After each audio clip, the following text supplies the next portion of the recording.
कि बुखार में जो बुखार को उतारने के लिए मेडिसिन दी जाती है वो कौन कौन सी है। उसके अंदर आता है पैरासीटामोल। तो पैरासीटामोल सबसे बेस्ट मेडिसिन होती है बुखार के लिए। ये दोनों डोज में अवेलेबल है, 500 mg और 650 mg। और कुछ इसकी फेमस ब्रांड नेम है, जैसे पैरासिप है, ठीक है, सिप्ला कंपनी की आती है ये है। दूसरी है जैसे क्रोसिन है, ये भी क्या है, बुखार के लिए होती है। अगर एक और फेमस ब्रांड नेम बताऊं तो जैसे डोलो नाम से भी आती है, ठीक है। अब ध्यान से देखिएगा, पैरासिप के अंदर तो साल्ट नेम पैरासीटामोल लिखा हुआ है, लेकिन क्रोसिन के अंदर कहीं भी पैरासीटामोल नहीं लिखा हुआ है। अब ऊपर ये देखिए, यहाँ पे ये साल्ट नेम लिखा हुआ है, ठीक है, यहाँ पे कहीं भी पैरासीटामोल नहीं है। यहाँ पे क्या है, acetaminophen and caffeine tablet.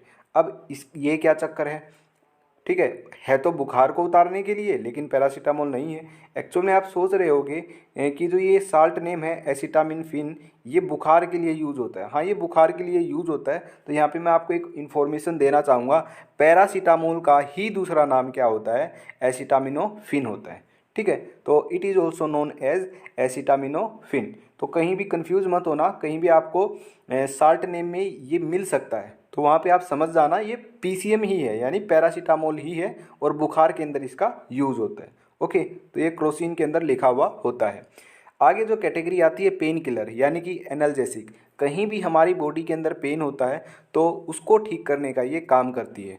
Mostly जो ड्रग यूज की जाती है इसके अंदर वो की जाती है डिक्लोफिनिक और एसिक्लोफिनिक, ठीक है। लेकिन फिर कॉम्बिनेशन भी यूज किया जाता है, क्योंकि दर्द के साथ साथ थोड़ी बहुत हरकत भी होती है पेशेंट में, तो वहाँ पर इसका कॉम्बिनेशन भी यूज कर लिया जाता है। और दूसरा फ़ायदा ये भी होता है कॉम्बिनेशन यूज करने का, इसका बेस्ट रिजल्ट होता है। क्यों, देखिए मैं आपको बताता हूँ। डिक्लोफिनिक है, ये तो पेन किलर है ही, लेकिन कभी कभी क्या है, कॉम्बिनेशन यूज किया जाता है पैरासीटामोल के साथ। जैसे डिक्लोफिनिक और एसिक्लोफिनिक का को पैरासीटामोल के साथ कंबाइन करके लिया जाता है, ठीक है। अब ये कंबाइन करके क्यों लिया जाता है मैं आपको बताता हूँ। देखिए डिक्लोफेनिक जो मेडिसिन है उसके अंदर तो एनाल्जेसिक प्रॉपर्टी होती ही है, यानी कि इसके अंदर पेन को ठीक करने की प्रॉपर्टी तो होती है, लेकिन जो पैरासीटामोल होती है ना, इसके अंदर दोनों प्रॉपर्टी होती है। ये एनाल्जेसिक भी होती है और एंटीपायरेटिक भी होती है, यानी कि बुखार को उतारने का काम भी करती है और ये पेन को भी ठीक करती है। तो इसलिए इसका कॉम्बिनेशन अगर यूज किया जाएगा तो वहाँ पर बेस्ट रिजल्ट देखने को मिलेगा, ठीक है। तो मोस्टली ये यहाँ पे यूज की जाती है। जैसे डिक्लोफेनिक है, डिक्लो और पैरा का कॉम्बिनेशन है, एसिक्लो और पैरा का कॉम्बिनेशन है, और एक और मेडिसिन का कॉम्बिनेशन आता है निमोसलाइड। ये भी हमारी पेन किलर है जो कि पैरासीटामोल के साथ कॉम्बिनेशन में यूज की जाती है। अब देखिए जो निमोसलाइड के बारे में आपको बताता हूँ। निमोसलाइड जो ड्रग है वो एक्चुअल में बच्चों में कभी भी नहीं दी जाती है, क्योंकि इसका बहुत ही ज़्यादा साइड इफेक्ट होता है लीवर के ऊपर, ठीक है। हिपेटोटॉक्सिसिटी कोज करता है ये निमोसलाइड, यानी कि लीवर को डैमेज करने का काम करता है निमोसलाइड। इसलिए बच्चों के अंदर तो ये बैन है, बड़ों में भी ये बैन है, लेकिन डॉक्टर के द्वारा ही ये दी जाती है। डॉक्टर को पता होता है कि ये कब देनी है, ठीक है। तो पेशेंट को देखकर ही ये दी जाती है निमोसलाइड। तो इसलिए अपने आप से कोई भी मेडिसिन आपको नहीं लेनी चाहिए, क्योंकि आपको नहीं पता है कि कौन सी मेडिसिन कितनी डोज में लेनी चाहिए और किस मेडिसिन का क्या साइड इफ़ेक्ट हो सकता है।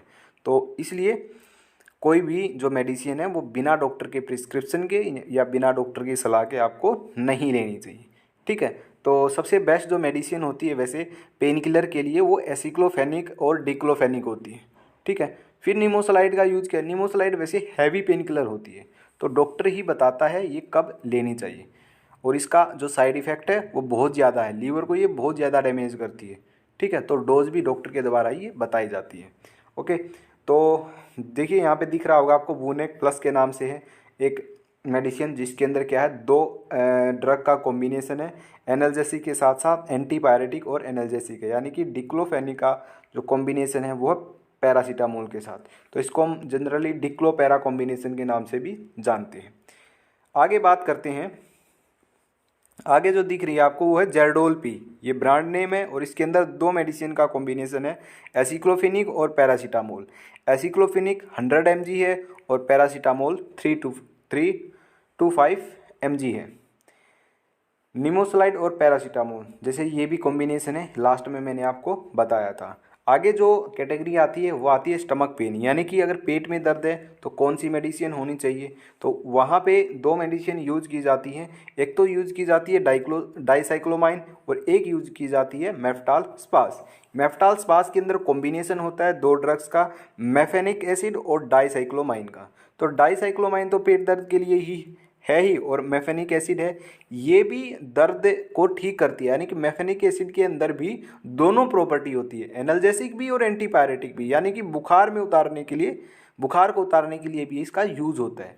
तो जो ज़्यादा प्रॉपर्टी है, ज़्यादा ये काम करती है मेफेनिक एसिड, वो है एंटीपायरेटिक। लेकिन इसके साथ साथ इसके अंदर एनाल्जेसिक प्रॉपर्टी है, इसलिए कॉम्बिनेशन में इसका यूज कर लिया जाता है, बेस्ट रिजल्ट आता है इसे। ठीक है, तो मेफ्टाल स्पास में मोस्टली मेडिकल स्टोर पर आपको क्या मिलेगा, मेफ्टाल स्पास के नाम से ये मिलेगी।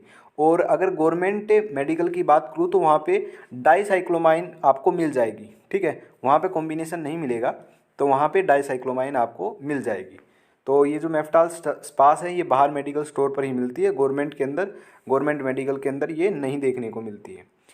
नेक्स्ट जो हमारी कैटेगरी आती है, अगर आपके पेट में जलन है, स्टोमक इरिटेशन है, तो पेट में जलन है तो वहाँ पे एंटासिड लिए जाते हैं, जैसे डाइजीन सिरप है, ये बहुत ही ज़्यादा फेमस क्या है, सिरप है, जो कि अगर पेट में जलन है तो वहाँ पे ये लिया जाता है। तो आपको दिख रहा होगा डाइजीन नाम से है। ओके, तो ये वैसे डॉक्टर बताता है कि कितनी डोज लेनी चाहिए। जितने भी ये एंटासिड होते हैं ये अपने आप से नहीं लेने चाहिए। ऐसा नहीं है कि हर रोज़ आपको पेट में जलन हो रही है, हर रोज़ आप कितनी भी डोज अपने आप से ले रहे हो, तो बहुत ज़्यादा नुकसान पहुँचाता है आपकी बॉडी के अंदर। ठीक है, तो आगे देखिए, आगे आती है वोमिटिंग और गैस। ठीक है, अगर आप उल्टी है तो वहाँ पे कौन सी यूज की जाती है, उल्टी के अंदर यूज की जाती है ओंडेनसेट्रोन एंड डोमपेरिडोन, ये दो मेडिसिन है जो यूज की जाती हैं। और अगर गैस है किसी पेशेंट को तो वहाँ पे यूज की जाती है रेनिटिडीन एंड पेंटोप्रेजोल। तो पेंटोप्रेजोल का ये कैप्सूल आता है और रेनिटिडीन की यहाँ पे टैबलेट आती है। अब क्या होता है मैं आपको बताता हूँ, रेनिटिडीन जो होती है ना, इसके अंदर क्या देखने को मिला कि इसके बहुत ज़्यादा साइड इफ़ेक्ट ये कोज कर देती है अगर ये हर रोज़ किसी पेशेंट के द्वारा रेगुलरली ली जा रही है। ठीक है, तो रेनिटिडिन ऐसा नहीं है कि अपने आप लोगे। तो एक्चुअल में क्या है मैं आपको बताता हूँ, एक स्टडी के अंदर दावा किया गया था कि रेनिटिडिन के अंदर कार्सिनोजेनिक है, मतलब कार्सिनोजेनिक प्रॉपर्टी पाई गई है, यानी कि ये कैंसर कोजिंग है। ठीक है, लेकिन कैंसर कोजिंग ये तभी हो सकती है जब बहुत ही ज़्यादा क्वांटिटी में हर रोज़ ये ली जा रही हो। ठीक है, वैसे अगर मैं आपको एक और पॉइंट बताऊं तो जैसे आप ये हैंड सैनिटाइज़र यूज़ कर रहे हो ना, अगर कोई व्यक्ति लगातार हर रोज़ हैंड सैनिटाइज़र यूज़ कर रहा है तो कई सालों के बाद भी वो कार्सिनोजेनिक इफेक्ट शो करता है। यानी कि जो हैंड सैनिटाइज़र है वो भी कार्सिनोजेनिक है, यानी वो भी कैंसर कोज कर सकता है, लेकिन इसका जो रिजल्ट है वो बहुत कई सालों के बाद देखने को मिलता है हैंड सैनिटाइज़र का। ठीक है, और रेंटिडिन की बात करूँ तो इसके बारे में कुछ अभी तक मतलब कॉन्फर्मेशन नहीं है कि ये कार्सिनोजेनिक प्रॉपर्टी है, ये कैंसर कोज करती है, कब करती है, ये भी मतलब प्रॉपर स्टडी नहीं है। लेकिन फिर भी कोई भी मेडिसिन, बार बार मैं आपको कह रहा हूँ, कोई भी मेडिसिन आपको अपने आप से नहीं लेनी है, अपने आप लेने लग जाओ कितनी भी डोज, ठीक है, कितनी भी बार, तो ऐसा नहीं करना है। ठीक है, ये है कि कभी कभार आपने ले ली तो चल जाएगा, लेकिन बिना डॉक्टर के परमिशन के आपको नहीं लेनी है। तो ये है थी वोमिटिंग और गैस के लिए। ठीक है, नेक्स्ट जो कैटेगरी आती है वो है एंटी एलर्जिक। एंटी एलर्जिक के अंदर यानी कि कहीं पे एलर्जी है या फिर किसी कीड़े ने काट लिया है, ठीक है, तो वहाँ पे इन मेडिसिन का यूज किया जाता है। ओके, तो पहली जो इसके अंदर आती है मेडिसिन वो है सिट्रिजिन और लेवोसिट्रिजिन के नाम से भी आती है। ठीक है, अलग अलग होती है, सिट्रिजिन और लेवोसिट्रिजिन दोनों ही एंटी एलर्जिक होती है। और आती है एविल। एविल बहुत ही फेमस ब्रांड नेम है, इसके अंदर जो साल्ट होता है वो होता है फिनेरमाइन, जो कि आपको यहाँ पे दिख रहा होगा फिनेरमाइन मेलेट। तो ये दोनों ही जो मेडिसिन है ये यूज़ की जाती हैं, कहाँ, एलर्जी के अंदर यूज की जाती है। तो नेक्स्ट हमारी जो कैटेगरी है वो है एंटीबायोटिक्स। तो यहाँ पे कुछ ऐसी एंटीबायोटिक्स हैं जो कि मेडिकल स्टोर पर होनी ही चाहिए, जैसे कि अमोक्सिसिलिन एंड पोटासियम क्लेवनेट, जिसको हम अमोक्सीक्लेव के नाम से जानते हैं। ठीक है, ओफ्लोक्सासिन एंड ओरिंडाजोल, जो कि ओफ्लोक्स ओजेड से बहुत ज़्यादा फेमस है। ये जो ओफ्लोक्सासिन और ओरिंडाजोल है ये यूज़ की जाती है डायरिया के अंदर, अगर किसी को बहुत ज़्यादा दस्त लग गए हैं तो वहाँ पे ये यूज़ की जाती है, या फिर इंटेस्टाइन में इन्फेक्शन हो जाता है उसकी वजह से दस्त लग गए, तो वहाँ पे इसका कॉम्बिनेशन यूज किया जाता है। सबसे पहले तो ओरिंडाजोल दी जाती है। अगर दस्त ठीक नहीं होते हैं तो वहाँ पे फिर ये ओफ्लोक्स OZ का यूज किया जाता है। सिफिक्जिम है, सिफ्रोफ्लोक्सासिन है।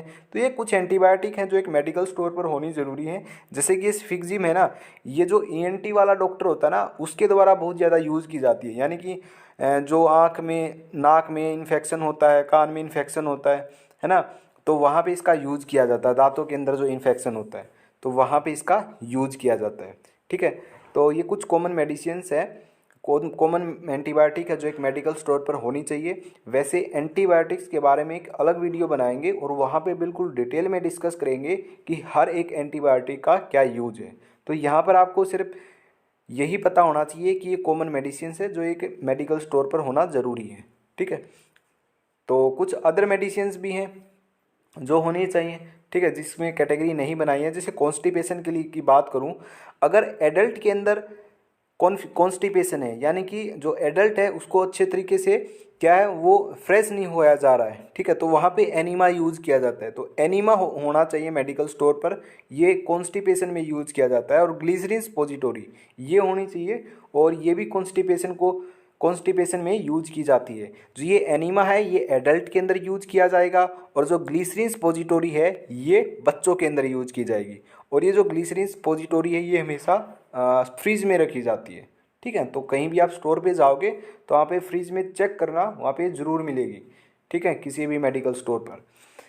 नेक्स्ट है हमारा बी कॉम्प्लेक्स का कैप्सूल आता है, बिकासूल नाम से बहुत ज़्यादा फेमस है। ठीक है, तो अगर आपके मुंह में छाले हो गए हैं, माउथ अल्सर हो गया, तो वहाँ पे भी इसका यूज किया जाता है। नेक्स्ट जो मेडिसिन है वो है आइसोसोर्बाइड डाइनाइट्रेट। ये मेडिसिन भी बहुत ज़्यादा ज़रूरी है मेडिकल स्टोर पर रखनी, क्योंकि ये हार्ट अटैक अगर इसको आ जाता है या फिर चेस्ट पेन है किसी को बहुत ज़्यादा, तो वहाँ पे इसका यूज किया जाता है। ठीक है, ये आइसोसोर्बाइड डाइनाइट्रेट जो ये मेडिसिन है ये जीभ के नीचे रखी जाती है। ठीक है, तो वहाँ पे ये फास्ट एक्शन है इसका। अगर ये जीभ के नीचे रखी जाती है तो वहाँ से ये एब्जॉर्ब हो जाती है। ठीक है, तो तब ये अपना एक्शन शो करती है, तो इसलिए इसका फास्ट एक्शन होता है। ओके, तो ये हमारी कुछ अदर मेडिसिन थी। जैसे मैं दिखाऊं, ये एनीमा की स्ट्रक्चर है, और ये आपको दिख रही होगी, ये हमारी स्पोजिटोरीज हैं, ग्लिसरीन स्पोजिटोरीज हैं जो फ्रीज में मिलेंगे आपको हमेशा। ठीक है, तो ये जैसे बिकासूल के कैप्सूल है, बी कॉम्प्लेक्स के, जो माउथ अल्सर में यूज़ किए जाएंगे। ये आइसोसोर्बाइड डाइनाइट्रेट है जो कि हार्ट अटैक या चेस्ट पेन के अंदर यूज़ की जाएंगी। ठीक है, तो ये कुछ कॉमन मेडिसिन थी जो आज की वीडियो में हमने डिस्कस की हैं। आई होप आपको ये पता लगा होगा ऐसी कौन सी मेडिसिन्स हैं और जो मेडिकल स्टोर पर यूज़ की जाती हैं, आपको समझ भी आया होगा। तो आज की वीडियो में बस इतना ही, तो मिलते हैं नेक्स्ट वीडियो के अंदर।